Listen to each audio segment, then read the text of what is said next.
ലോക്സഭാ തെരഞ്ഞെടുപ്പിലെ ഏറ്റവും ശ്രദ്ധേയമായ ഒരു ലോക്സഭാ മണ്ഡലമാണ് വയനാട് ലോക്സഭാ മണ്ഡലം.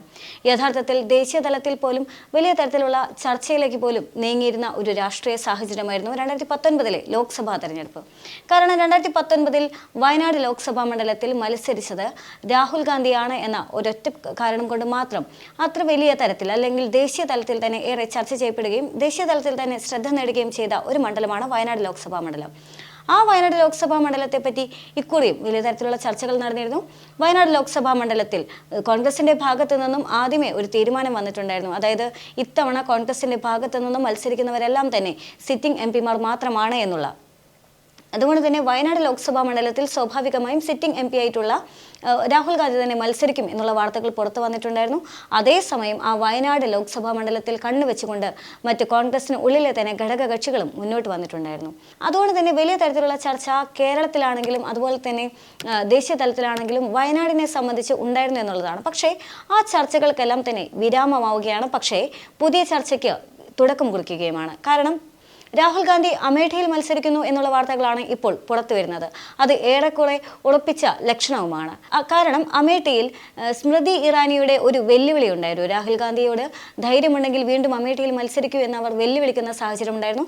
അതുകൊണ്ട് തന്നെ ആ വെല്ലുവിളി ഏറ്റെടുക്കുകയായിരുന്നു രാഹുൽ ഗാന്ധി. ഈ സാഹചര്യത്തിലാണ് വയനാട് അപ്പോൾ രാഹുൽ ഗാന്ധി മത്സരിക്കില്ലേ എന്നുള്ള ചോദ്യങ്ങളെല്ലാം തന്നെ ഉയർന്നു വന്നത്. ഇപ്പോൾ അറിയുന്ന വിവരം അനുസരിച്ച് രാഹുൽ ഗാന്ധി വയനാട്ടിൽ മത്സരിക്കാനുള്ള സാധ്യത കുറവാണ് എന്നാണ്. സ്വാഭാവികമായും രാഹുൽ ഗാന്ധി എന്തുകൊണ്ട് വയനാട്ടിൽ മത്സരിക്കുന്നില്ല എന്നുള്ള ഒരു ചോദ്യം അവിടെ സ്വാഭാവികമായും ഉയരും. കാരണം വയനാടിനെ സംബന്ധിച്ചിടത്തോളം രാഹുൽ ഗാന്ധിക്കും അതുപോലെ തന്നെ കോൺഗ്രസിനും വലിയ അഭിമാനകരമായ നേട്ടമുണ്ടായ ഒരു മണ്ഡലമാണ് വയനാട് ലോക്സഭാ മണ്ഡലം എന്ന് പറയുന്നത്. പ്രത്യേകിച്ചും ഇപ്പോഴാണെങ്കിലും രാഹുൽ ഗാന്ധി എന്ന് പറയുന്ന ആ തരംഗം വയനാടിൽ നിന്നും വിട്ടുമാഞ്ഞിട്ടില്ല എന്നുള്ളതും ഏറെ ശ്രദ്ധേയമാണ്. പിന്നെ എന്തുകൊണ്ട് ഇത്രയും വിജയ സാധ്യത ഏറെയുള്ള ഒരു മണ്ഡലം രാഹുൽ ഗാന്ധി കൈയൊഴിയണം എന്നുള്ളൊരു ചോദ്യമാണ് അവിടെ വീണ്ടും പ്രസക്തമായി വരുന്നുള്ളത്. അതിനുള്ള ഒരു പ്രധാനപ്പെട്ട കാരണം എന്ന് പറയുന്നത് അവിടെ വയനാട്ടിൽ രാഹുൽ ഗാന്ധിക്ക് എതിരായി നിൽക്കുന്നത് ആനി രാജയാണ് എന്നുള്ളതാണ്. കാരണം CPI-യെ സംബന്ധിച്ചിടത്തോളം CPI-യുടെ സ്ഥാനാർത്ഥി അത് ആനി രാജയാണ് എന്നുള്ളതാണ്. ആനി രാജ എന്തുകൊണ്ട് രാഹുൽ ഗാന്ധി ഭയക്കുന്നു എന്നുള്ള ചോദ്യം വീണ്ടും പ്രസക്തമാവുകയാണ്. അതിനുള്ള ഉത്തരം ഇന്ത്യ മുന്നണി എന്നാണ്. കാരണം ഇന്ത്യ മുന്നണിയെ സംബന്ധിച്ചിടത്തോളം BJP-ക്കെതിരെ അല്ലെങ്കിൽ സംഘപരിവാറിനെതിരെ ഇന്ത്യ മുന്നണി ഒന്നിക്കുന്നു എന്നുള്ളതായിരുന്നു ഇന്ത്യ മുന്നണിയുടെ ആശയം എന്ന് പറയുന്നത്.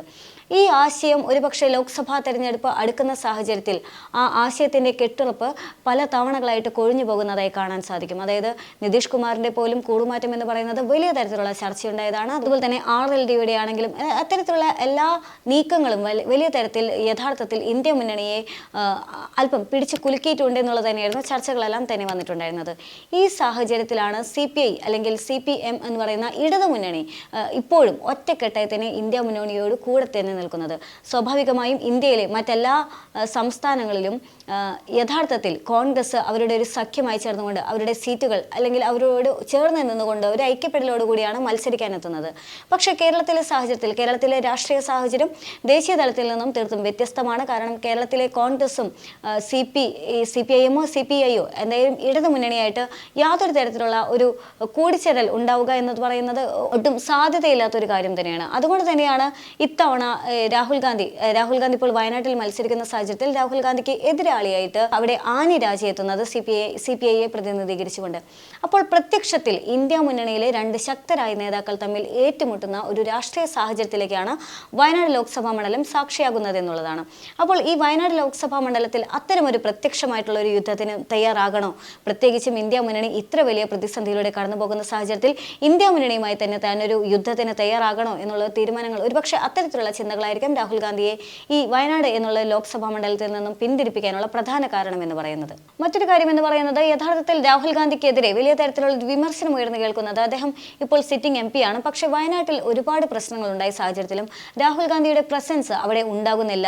പ്രശ്നമെല്ലാം തന്നെ പരിഹരിച്ച് കഴിയുന്ന സാഹചര്യത്തിലേക്കാണ് രാഹുൽ ഗാന്ധിക്ക് എത്തിച്ചേരാനായിട്ട് സാധിക്കുന്നത് എന്നുള്ള വലിയൊരു വിമർശനം രാഹുൽ ഗാന്ധിക്ക് എതിരെയുണ്ട് എന്നുള്ളതാണ്.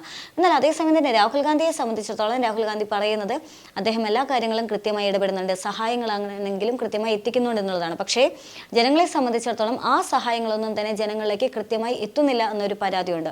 അപ്പോൾ പാകപ്പിഴവ് എവിടെയാണ് എന്നുള്ള പരിശോധിക്കേണ്ടതിന്റെ പൂർണ്ണ ഉത്തരവാദിത്തം യഥാർത്ഥത്തിൽ കോൺഗ്രസിനെ സംബന്ധിച്ചിടത്തോളം ഉണ്ട്. കോൺഗ്രസ് അക്കാര്യം കൃത്യമായി തന്നെ നിർവഹിക്കേണ്ടതുണ്ട്. അതല്ലെങ്കിൽ രാഹുൽ ഗാന്ധിയെ സംബന്ധിച്ചിടത്തോളം രാഹുൽ ഗാന്ധിയുടെ ഒരു കഴിവുകേടായി തന്നെ ഇപ്പോൾ വാഴ്ത്തപ്പെടുന്ന പോലെ വീണ്ടും പിന്നീട് ഭാവിയിലും ഇത്തരം പ്രശ്നങ്ങളെല്ലാം തന്നെ ഉയർത്തി കാണിക്കാനുള്ള സാധ്യത അല്ലെങ്കിൽ ഉയർന്നു വരാനുള്ള സാധ്യത ഏറെയാണ്. അതുകൊണ്ട് തന്നെ ഇപ്പോൾ രാഹുൽ ഗാന്ധിക്കെതിരെ ഒരു വികാരം നിലനിൽക്കുന്ന സാഹചര്യത്തിൽ വയനാട് അത്ര സേഫ് ആകുമോ എന്നുള്ളൊരു ചിന്ത ഒരു പക്ഷേ രാഹുൽ ഗാന്ധിയെ സംബന്ധിച്ചിടത്തോളം ഉണ്ടാകാം.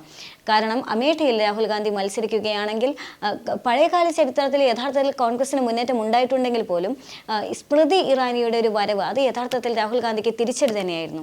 ഒരുപക്ഷെ വലിയ പ്രതീക്ഷയിൽ രാഹുൽ ഗാന്ധി ഞങ്ങൾ മുൻപും 3 തവണയും BJP-യിൽ നിന്ന് സീറ്റുകൾ കൈയടക്കി എന്ന് പറയുന്ന അതേ ലാഘവത്തോടു കൂടി തന്നെ സ്മൃതി ഇറാനിയുടെ വെല്ലുവിളിയെ രാഹുൽ ഗാന്ധി ഏറ്റെടുത്തിട്ടുണ്ടെങ്കിൽ പോലും ഇനി അവിടെയും പരാജയം സംഭവിക്കുകയാണ്. ഒരുപക്ഷെ വയനാട്ടിലും പരാജയം സംഭവിക്കുകയാണെങ്കിൽ യഥാർത്ഥത്തിൽ രാഹുൽ ഗാന്ധി എന്ന് പറയുന്ന രാഷ്ട്രീയ നേതാവിന് ഒരു വലിയൊരു നഷ്ടം തന്നെയായിരിക്കും സംഭവിക്കുക എന്നുള്ളത് ഒരു പ്രധാനപ്പെട്ട ഘടകം തന്നെയാണ്. കാരണം ദേശീയ രാഷ്ട്രീയത്തിൽ പ്രധാനമന്ത്രി സ്ഥാനത്തേക്ക് ഉയർന്നു കേട്ട പേരാണ് രാഹുൽ ഗാന്ധിയുടേത്. ഒരുപക്ഷെ മല്ലികാർജ്ജുൻ ഖാർഗെയുടെ പേര് വെച്ച് അത് റീപ്ലേസ് ചെയ്യുന്ന സാഹചര്യം ഉണ്ടായിരുന്നെങ്കിൽ പോലും ആദ്യമെല്ലാം തന്നെ വലിയൊരു ആവേശത്തിൽ രാഹുൽ ഗാന്ധി തന്നെ ഇന്ത്യയുടെ പ്രധാനമന്ത്രി ആകണം എന്നുള്ളൊരു ശബ്ദങ്ങളെല്ലാം തന്നെ ഉയർന്നു വന്നിട്ടുണ്ടായിരുന്നു എന്നുള്ളതും ശ്രദ്ധേയമാണ്.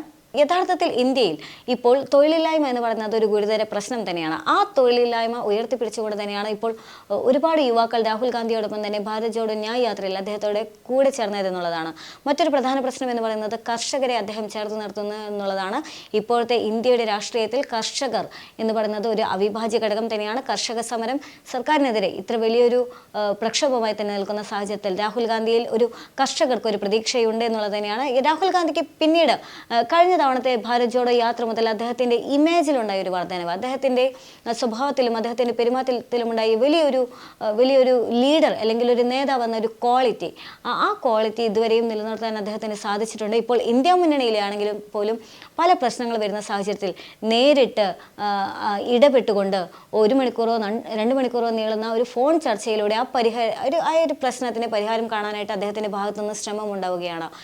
ഒരു ഉദാഹരണത്തിന് ഇപ്പോൾ ഉദ്ധവ് താക്കറെയുമായിട്ടാണെങ്കിലും അതായത് 1 മണിക്കൂറോളം നീണ്ടു നിൽക്കുന്ന സംസാരം, ആ സംസാരത്തിലൂടെ അവരെ രമ്യതയിൽ എത്തിക്കാനുള്ള ഒരു നീക്കം, അത്തരത്തിൽ ഒരു നേതാവിന് വേണ്ട എല്ലാ ക്വാളിറ്റികളും ഒത്തിണങ്ങിയ ഒരു നേതാവായി കൊണ്ട് തന്നെ ഇപ്പോൾ രാഹുൽ ഗാന്ധി പരിണമിക്കുന്ന ഒരു കാഴ്ചയാണ് ഇപ്പോഴെല്ലാം തന്നെ കാണുന്നത്. അതുകൊണ്ട് തന്നെ ഒരുപക്ഷെ അമേഠിയിൽ രാഹുൽ ഗാന്ധി ഒരു ശുഭ പ്രതീക്ഷയാകാനുള്ള സാധ്യത ഏറെയാണ് എന്നുള്ളതാണ്. മാത്രമല്ല കഴിഞ്ഞ തവണത്തെ BJP കഴിഞ്ഞ തവണ രാഹുൽ ഗാന്ധിയുടെ വോട്ടെല്ലാം തന്നെ നഷ്ടപ്പെടാനുള്ള പ്രധാന കാരണം എന്ന് പറയുന്നത് ആ മുസ്ലിം ലീഗിന്റെ കൊടികളെല്ലാം തന്നെ ഉയർത്തിപ്പിടിച്ചുകൊണ്ട് അദ്ദേഹത്തിന് മുസ്ലിം ഒരു ഐക്യമുണ്ട്, ഇനി മുസ്ലിങ്ങളുടെ ഒരു ധാരാളിത്തം ഇവിടെ ഉണ്ടാകാനുള്ള സാധ്യതയുണ്ട് എന്നുള്ള പ്രചരണങ്ങളായിരുന്നു. അപ്പോൾ അത്തരത്തിലുള്ള പ്രചരണങ്ങളെക്കാൾ അപ്പുറമാണ് രാഹുൽ ഗാന്ധി എന്ന് പറയുന്ന മനുഷ്യൻ എന്നുള്ള ഒരു ചിന്ത ഒരുപക്ഷെ അവിടുത്തെ ജനങ്ങൾക്കിടയിലേക്ക് വന്നിട്ടുണ്ടെങ്കിൽ അത് തീർച്ചയായിട്ടും അദ്ദേഹത്തിന് ഗുണം ചെയ്യും. അതിൽ ഏറെ ശ്രദ്ധേയം യുവാക്കളുടെ അദ്ദേഹത്തോടുള്ള പിന്തുണയാണ് എന്നുള്ളതാണ്. കാരണം യുവാക്കൾ തൊഴിലില്ലായ്മ എന്ന് പറയുന്നത് ഇന്ത്യയിൽ എത്ര പ്രശ്നമാണ്, ഗുരുതരമായ പ്രശ്നമാണ് എന്ന് കാണിക്കാനുള്ള ഏറ്റവും വലിയ ഉദാഹരണമാണ് പാർലമെന്റിൽ 2 യുവാക്കൾ നടത്തിയ ഒരു പ്രക്ഷോഭം എന്ന് പറയുന്നത്. ആ പ്രക്ഷോഭം തന്നെയാണ് യഥാർത്ഥത്തിൽ അല്ലെങ്കിൽ അത്തരം ഒരു പ്രക്ഷോഭം കാണിക്കുന്നുണ്ട് യഥാർത്ഥത്തിൽ ഒരു തൊഴിലില്ലായ്മ എന്ന് പറയുന്നത് വലിയൊരു പ്രശ്നമായി വരുന്നുണ്ട്. അല്ലെങ്കിൽ ആ 2 യുവാക്കൾ ആവശ്യപ്പെടുന്നതും തൊഴിൽ എന്നുള്ളൊരു ആവശ്യമാണ് എന്നുള്ളതാണ്. അതുകൊണ്ട് തന്നെ തൊഴിൽ എന്ന് പറയുന്നത് ഒരു അവിഭാജ്യ ഘടകമാണ്. പ്രത്യേകിച്ചും ഇന്ത്യയുടെ ഒരു തലമുറ തന്നെ, ഒരു യുവത്വം തന്നെ, ചെറുചെറുക്കുള്ള ഒരു യുവത്വം തന്നെ തൊഴിലില്ലാതെ കഷ്ടപ്പെടുന്നു എന്നുള്ളൊരു യാഥാർത്ഥ്യം, ആ യാഥാർത്ഥ്യത്തെ കൂടെ ചേർക്കാനായിട്ട് രാഹുൽ ഗാന്ധിക്ക് യാതൊരു മടിയുമില്ല. ആ ഒരു പ്രശ്നം അദ്ദേഹം ചങ്കൂറ്റത്തോടെ തന്നെ ഉറക്കെ വിളിച്ചു പറയുന്നുണ്ട്. ഒരു പക്ഷേ ആ ഒരു പ്രശ്നം മാത്രമല്ല, എല്ലാ പ്രശ്നങ്ങളും അദ്ദേഹം ഉറക്കെ തന്നെ വലിയ ഉച്ചത്തിൽ തന്നെ ശബ്ദമുയർത്തുന്നു എന്നുള്ളതും അദ്ദേഹത്തിൻ്റെ ഏറ്റവും മികച്ച ഗുണങ്ങളിൽ ഒന്ന് തന്നെയാണ്. അതുകൊണ്ട് തന്നെ രാഹുൽ ഗാന്ധിയെ സംബന്ധിച്ചിടത്തോളം അമേഠി വലിയൊരു പ്രതീക്ഷയായി മാറാനുള്ള സാധ്യതയുണ്ട്. പക്ഷെ അതേസമയം തന്നെ രാഹുൽ ഗാന്ധി വയനാടിനെ ഭയപ്പെടുന്നു എന്നുള്ള ഒരു തരം വിമർശനങ്ങളും ഇപ്പോൾ സജീവമാണ് എന്നുള്ളതാണ്.